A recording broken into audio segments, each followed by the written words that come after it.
নমস্কার বন্ধুরা, আমি আকাশ। ইন্ডাস্ট্রিতে জিদ্দা ভার্সেস দেবদা এই লড়াই তো লেগেই থাকবে।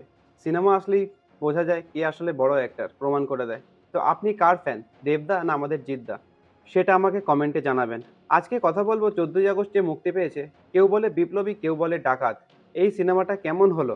বক্স অফিসে বেশ ভালোই ইনকাম করছে এই সিনেমাটা। তো আসলেই কেমন হলো এই সিনেমাটা আজকে সেই কথা বলবো। প্লট তো মোটামুটি আমরা জানি। অনন্ত সিংহ যিনি একজন বিপ্লবী ছিলেন, তার জীবন কাহিনী থেকে অনুপ্রাণিত এই সিনেমাটা।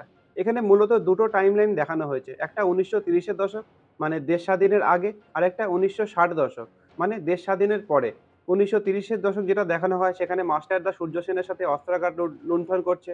তো সেখানেও একরকম দেখানো হয় বিপ্লবী রূপ। আর ১৯৬০ দশকে অর্থাৎ দেশ স্বাধীনের পরেও তিনি কেন ডাকাতি করছেন? কি দরকার পড়ছে? সেটা খুব সুন্দরভাবে তুলে ধরা হয়েছে এই সিনেমার পর্দায়।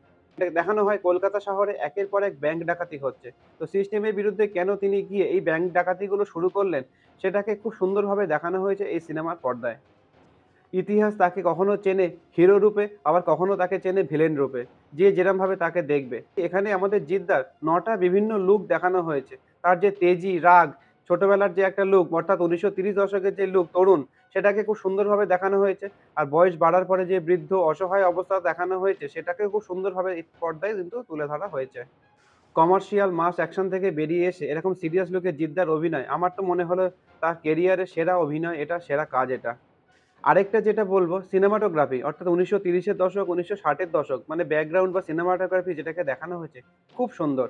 আরেকজনের অভিনয়ের কথা না বললেই নয়, তিনি হলেন টোটা রায়চৌধুরী। তার কথাবার্তা, স্টাইল পুলিশ হিসাবে একজন দুর্দান্ত, খুব ভালো লাগবে। শান্তনু মৈত্রের মিউজিক দুর্দান্ত, খুব ভালো লাগবে। তো আপনি যদি জিদ্দার ফ্যান হন, তাহলে কিন্তু এই সিনেমাটা অবশ্যই হলে গিয়ে দেখবেন। আর যদি জিদ্দার ফ্যান নাও হন, তাহলেও আমাদের দেশ বা আমাদের স্বাধীনতা সংগ্রামীরা আমাদের জন্য কত কিছু করে গেছে সেটা জানার জন্য অবশ্যই হলে সিনেমাটা কিন্তু আপনাকে দেখতে হবেই। তো এটা আমার রিকোয়েস্ট, সিনেমা হলে গিয়ে অবশ্যই আপনারা এই সিনেমাটা দেখুন।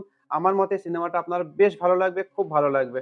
আমার ভিডিও যদি ভালো লাগে লাইক, কমেন্ট, সাবস্ক্রাইব করে পাশে থাকবেন। দেখা হচ্ছে পরের কোনো ভিডিওতে। Thank you.